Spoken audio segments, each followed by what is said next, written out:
Let's check in with Chris Mulcahy. Chris, what do you have on tap for us this weekend? Well, I'm just living in the past, Savannah. Okay, sure.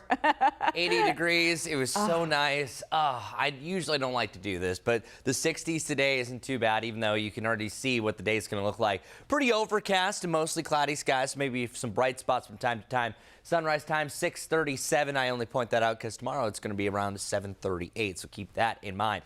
For our Doppler radar, we are looking at some rain off towards the west, and the bulk of this is going to stay out of our area. We still have a lot of dry air, so maybe a sprinkle is possible through this morning, but I really don't even think that's going to come to fruition. But a few of these outliers, these little green dots, are going to be brushing by the Carolinas here and there over the next 24 hours. So here is 5 p.m. later on today. Seeing a few of these possibly work in, but you notice as they move into our area, especially around the I-77 corridor, they break up, they die out. So we're still a little bit too dry. Sometimes it takes a while to overcome that dry air when you haven't had rain for several days, and we've had 11 days where we really have had no rain. And this on and off rain potential, I think, was really going to peak through the early morning hours tomorrow. And then again, we could see a few more outliers by your Sunday evening. But the bigger rain chance is going to be next week. So our afternoon highs, a range of the lower to the mid 60s, pretty much wherever you look. I have the upper 60s down in the south. Much better chance to warm up in South Carolina compared to North Carolina. But our lows overnight tonight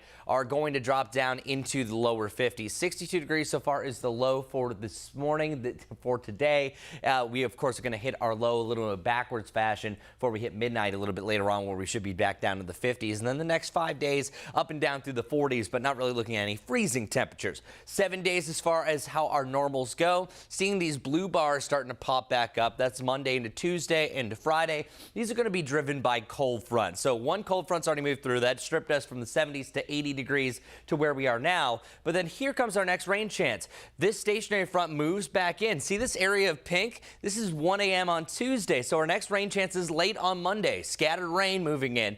Whenever you have this twist, this is called a wedge. So that means that colder air is locked in coming from the northeast. That's where we're going to see our next widespread rain chance. A little bit of ice accumulation is possible up in the mountains, maybe a rain-snow mix. And then our next best rain chance, I think the true soaker, is going to be late Wednesday heading into Thursday. That's where we're anticipating widespread rain. But we need the rain just because if you suffer from tree allergies, it hasn't been great recently.